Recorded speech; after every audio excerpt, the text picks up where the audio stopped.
ഇപ്പോഴത്തെ നേതാക്കന്മാർ പലരും മാറാണ്ട് ആ പാർട്ടി ഗതി പിടിക്കില്ല.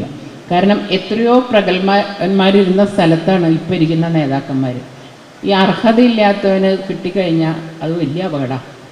ഇപ്പോൾ ഇരിക്കുന്ന പല നേതാക്കന്മാരും എൻ്റെ വീട്ടിൽ വളർന്നവരാണ്. അതിലേക്കൊന്നും ഞാൻ കടക്കുന്നില്ല, എനിക്ക് താല്പര്യമില്ല. അവരെ കഴിവുണ്ടെങ്കിൽ അവർ നന്നാവട്ടെ, അത്രയേ ഉള്ളൂ. പക്ഷെ അത് കഴിഞ്ഞ് ദ്രോഹിക്കാൻ എന്നെ തന്നെ എന്തിനാ തിരഞ്ഞെടുക്കണമെന്ന് ആലോചിക്കണേ. വേറെ എത്രയോ പേരുണ്ട്.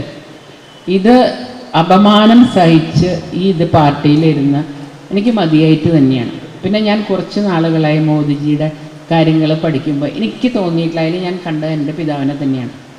കാരണം എന്തും ചെയ്യാനുള്ള ധൈര്യം, ജനങ്ങൾക്ക് ഉപകാരമാണോ, പിന്നെ വേറെ നോട്ടമൊന്നുമില്ല. അങ്ങനെ ഒരു മനുഷ്യനെ തീർച്ചയായിട്ടും നമുക്ക് എല്ലാ പെൺമക്കൾക്കും അച്ഛന്മാരോടൊരു അറ്റാച്ച്മെൻ്റ് ഉണ്ടാവും. അപ്പം നമ്മുടെ അച്ഛൻ്റെ ഒരു ഇത് ആരിൽ കാണണോ അവരോട് നമുക്കൊരു സ്നേഹം തോന്നും. അങ്ങനെ തുടങ്ങിയ സ്നേഹമാണ് ഈ കഴിവുള്ള ഭരണാധികാരിയുടെ ഇതിൽ എൻ്റെ മനസ്സ് ഇഷ്ടപ്പെട്ടു പോയത്. അദ്ദേഹത്തെ ശരിക്കും പറയുകയാണെങ്കിൽ ഞാൻ ആരാധിച്ചു തുടങ്ങിയത്.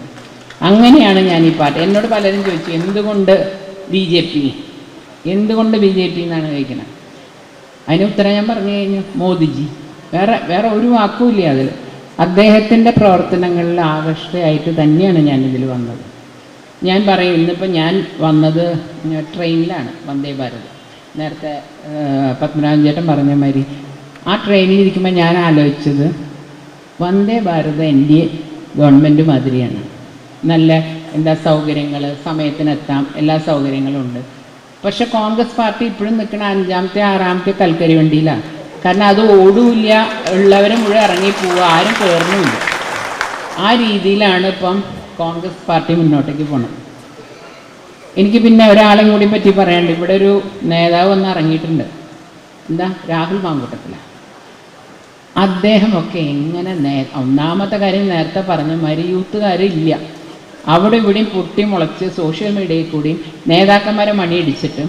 കാരണം ഞാൻ കണ്ടിട്ടുണ്ട്, ഒരു നേതാവിൻ്റെ കൂടെ ഇരുന്നിട്ട് അപ്പുറത്തെ നേതാവിനെ ഫോൺ വിളിക്കും, എന്നിട്ട് പറയും ഞാൻ നിങ്ങളുടെ കൂടെ ഏട്ടാ, ഇതൊന്നും കൂട്ടണ്ട. എന്നിട്ട് അവിടുത്തെ ന്യൂസ് ഇവിടെ പറയും, ഇവിടുത്തെ ന്യൂസ് അവിടെ പറയും. ഈ പാർട്ടി എങ്ങനെ ഗതി പിടിക്കുക? ഞാൻ ഒന്നും കേൾക്കാത്ത മാതിരി ഇരിക്കും. കാരണം ഞാൻ ഇങ്ങനത്തെ ഒരു പൊളിറ്റിക്സ് ഞാൻ എൻ്റെ ജീവിതത്തിൽ കണ്ടിട്ടില്ല. അപ്പോൾ അദ്ദേഹത്തിനോട് എനിക്ക് പറയാനുള്ളത്, അദ്ദേഹത്തിനോടും എൻ്റെ സഹോദരനോടും എനിക്ക് പറയാനുള്ളത്, ദയവ് ചെയ്ത് അവരുടെ അച്ഛനും അമ്മയുടെ കാര്യമൊന്നും ഞാൻ പറയുന്നില്ലല്ലോ, എൻ്റെ അച്ഛനും അമ്മേനെയും പറ്റി പറഞ്ഞാൽ എൻ്റെ സ്വഭാവം മാറും. കാരണം വല്ലാണ്ട് വേദനിച്ചിട്ടാണ് ഞാനിത് പറയുന്നത്. അദ്ദേഹമാണ് ഇവിടെ നാട്ടുകാരെ നന്നാക്കാൻ വന്നിരിക്കുന്നത്. അതിൻ്റെ കാരണം എന്നറിയോ? ഷാഫിയുള്ള ഇഷ്ടം കൊണ്ടൊന്നുമല്ല. ഷാഫീനെ വെട്ടാൻ വേണ്ടി കോൺഗ്രസ് ഷാഫീനെ ഇവിടെ കൊണ്ടിട്ടു. ഇപ്പം എങ്ങനെയാണെന്ന് വെച്ചാൽ ആരെങ്കിലും ഒതുക്കണോ, പാർലമെൻറ്റിൽ നിർത്തും. അതോടെ ഇവിടുന്ന് പോയി കിട്ടില്ല. അവിടെ പോയ പട്ടി അന്തയ്ക്ക് പോയ മാതിരി അവിടെ ഇരിക്കുകയും ചെയ്യും. ഒരു കാര്യമില്ല.